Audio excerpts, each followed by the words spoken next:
Your girl's been busy. Pardon me for not coming back sooner, but I'm back. I'm back with the jump off. No, I'm not.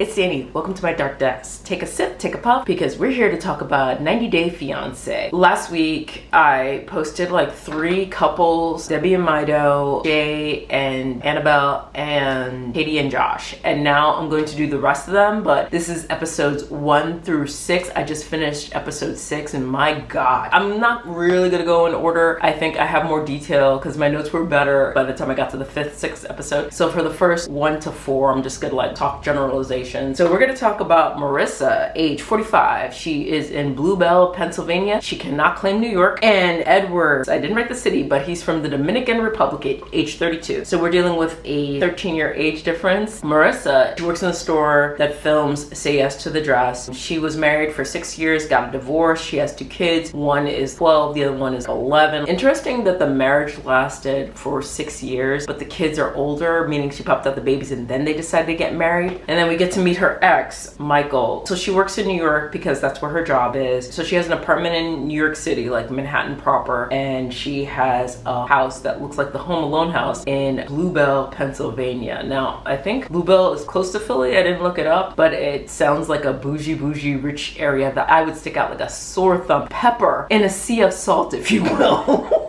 So in the first episode, when we're seeing how she met Edward, she went on a girls trip to DR as one does, and they met, they hooked up, and she didn't think she'd see him again. And then she was going back to DR again, and she reached out to him, and he was just like, oh my God, I lost your number. I can't believe you got in contact with me. When I saw it the first time, I'm like, don't know if I believe it. Now, I kind of might believe it. They meet up again, hook up, and they've been together long distance ever since. She is so well to do that she's able to fly to the DR every 8 to 6 weeks. So despite being long distance, they were seeing each other regularly. He worked at the hotel, of course. That fine trope. We have Molly, we have Danielle, we have, what was that cat lady in Michigan or Minnesota? When I saw her pictures, her single self on her girls trip, she looked like one of the real housewives from Orange County. She looks like she could be hanging out with Tamara and Vicky. I don't see what they have in common, but they have made it work. They've been together for 2 or 3 years. Yes, there's a culture difference, but there's also a class difference. And she tells her coworkers that he doesn't have problems and she does, because he's complaining about his job and she's like, oh, those aren't real problems. Like, she is already dismissive, and she talks about how he had to Google how to go through an airport, and that's something she's so very familiar with because her family's well-to-do. I don't like snobs, and so already I don't like her. I'm not feeling her. You're talking about like, what's so funny, he has to Google how to walk through an airport. It's like,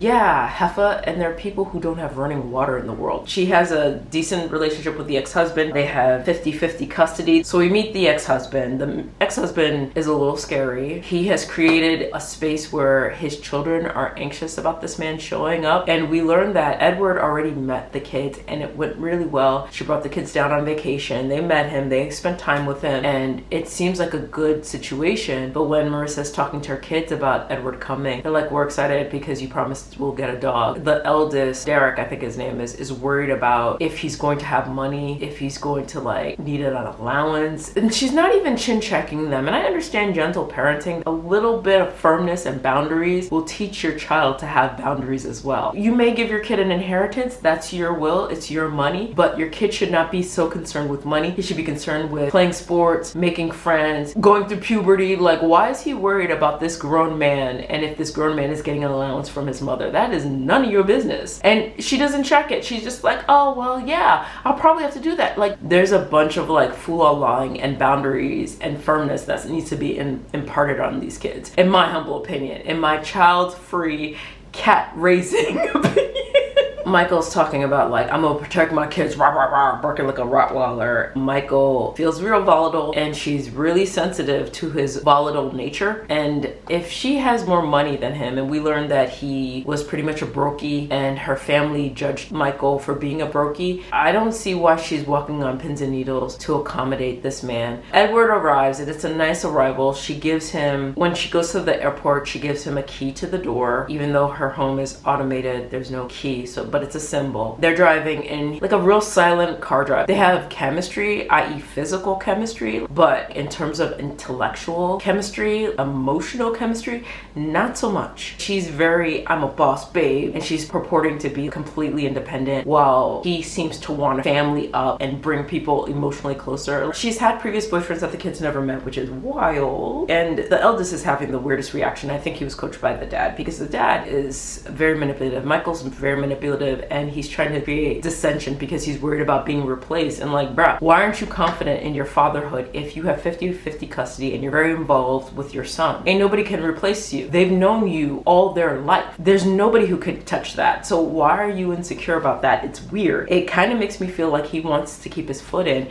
just in case to get his family back, because I feel like he's upset that he lost his family. From the minute he walks into the house, she's saying, take off your shoes, which yes, take off your shoes. She says you don't want all of San Domingo in her house. And I'm like, yeah, but he was also in the Philly airport, and you don't want that shit in your house, because that shit is definitely disgusting.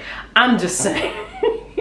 So he takes off his shoes, and she has 2 showers in her main bathroom, which is, fuck yeah, I would do that too. And you could have your own shower, and you clean your own shower, and I'll clean mine. The 2 sinks, yes please. You have your dirty sink, and I have my clean sink. So yes, I am totally an advocate for her separating everything. They do the do. It's a great morning. He comes downstairs famished because he's been traveling and he's been banging, and she just makes him a protein shake and a cold egg. A cold pre-packaged egg. The heifer couldn't be bothered to boil an egg, and this is her introducing him to the United States. What the fuck? Also, they go on a power walk after she didn't make him up not a lick of breakfast, not a pancake, not a waffle, and she's forcing him like, let's go. She's not giving him space or room to figure out his own life in the United States. Instead, she's pretty much saying that you have to fit into my life, otherwise you can get the fuck out. She's power walking, and he's like jogging to keep up with her. He's talking about his anxiety, fitting in with boys, being a good stepdad, and I have to give him credit, because I'm thinking of Luis and Molly, I am thinking Marcel and Anna, I am thinking of all the stepdaddies who did not give a flying about the child, or about being a good dad, or about having a good relationship, or how they would fit in. He also mentions that he wants kids, and she is not about that life. She is not gonna have another baby. He's like, well, I could pick the love of my life, or I could be, I could have kids. So if you want children, have children. What? Find a woman. You worked at a resort. You could definitely find a gringa who wants to give you babies. You don't have to do this. She is so wound up. She barely fed him. They're on a power walk. He's worried about acclimating, and she doesn't do anything to make the transition easier. She leaves him alone with the ex-husband, and he was passive aggressive. Everybody in Bluebell is passive aggressive. Michael's passive aggressive with him. He's like, oh, if my kids say you're acting out of order, I'm gonna kick in the door. I'm not gonna ask questions, because I'll bite anybody's face off. And when I met her family, I had nothing, and they made me feel like nothing. Edward's like very understanding. So he's like, yeah, I'm in the same situation. I don't have anything. And Michael's like, who cares? So he's kind of low-key negging him. He also mentioned his height, because the kids say, oh, you're taller than I remembered. And Michael's like, oh, well, I thought you guys were the same height. It's like, yeah, your ex-wife probably was wearing heels. The main event is Edward is trying to talk to the boys. He gives them $50. One kid, the youngest, my favorite, takes the money, because you always take money. Take it and run before they need something from you. And the oldest is like, oh, I don't want to take it from him. And he mentioned to the mom, like, you probably gave him the $50. I'm like, first off, why is this kid stuck in people's pockets? What is that about? What is this anxiety around money? That kid needs to go to the lady. Also, Edward was rightfully hurt by that. Like, he was low-key rejected. Oh, another thing, I'm all over the place. When the ex-husband comes and Edward is jumping in the trampoline with the kids, Michael says thing like, oh, this is for death do you part. And then she calls Edward out of the trampoline like, okay, get out of there. She cares way too much what people think. She's controlling. The kids get ready in episode 6. They're all hustling and bustling, and Edward doesn't know what to do because Marissa's not saying a boo. Like, she's going back and forth, doing everything, doing all the things, and she's waiting for Edward to jump in. Oh boy does not have kids. Oh boy has just gotten to the United States. Oh boy doesn't know a lick of nothing. So they get to the car. She's like, oh, where's Edward? She's doing the most with the least. The kid takes shotgun, which she does not manage her kids at all. And that's annoying me. She implies in the car, because he was playing with the kids, he's trying to bond with the kids. His priority seems to be bonding with the kids, getting acclimated to the United States. So he was fighting with the kids, and she's like, well, you can't use my bedroom as a jungle gym. Somebody has to be the adult here. And Edward's like, he calls it out right in front of the kids, like, oh, you calling me a kid? She's like, oh, I didn't say that. that. I don't like her. I don't remember what the preview showed. I don't think they're in the next episode. Oh yeah, they are. We meet the parents, and boy oh boy, her mom looks like her sister. Her mom has the best nip and tuck. What? Anyhow, that is my review. Tell me your thoughts in the comments. What do you think about Marissa? Do you think she's like a controlling mega bitch? I think she's a mega bitch. I'm sorry. She's snobby, she's bougie, and she's trying to make it seem like she loves him, but you don't snip and snide and control people like that. And if you're that anxious that you can't let people be and breathe or ask for what you need. Also, another thing, instead of asking for what she needs from Edward, because she says, you know, you're on your phone, you're not present with me, why don't you say explicitly, hey, in the mornings, I need you to do this, that, and a third. Give him a list. Tell him how you want it done. And if he fails, then say, hey, I need you to tighten up. There are better ways to ask what you need, because she wants him to read her mind. And that is not fair to do to a partner in any circumstance. You have to communicate, ma'am. You're older than him. You should know, but you're older than him. You have kids and you've been married, heifer. You're a successful boss, babe. Don't you know how to communicate? But you're talking down to him, and he is reasonable. He is scoping the scene. He was reasonable with Michael. He kept it classy. He's playing with the kids. He's trying to bond with the kids. He's doing all the things. I am not rooting for her. Anyhow, those are my thoughts. Thank you so much for watching. Please be sure to like, comment, subscribe, do as you deem fit. Keep your sippy sippies, puffies close, but your instincts closer, and I'll be sure to catch you on the flips. Bye. It's 7 p.m. Friday. It's 95 degrees. I ain't got can't say that.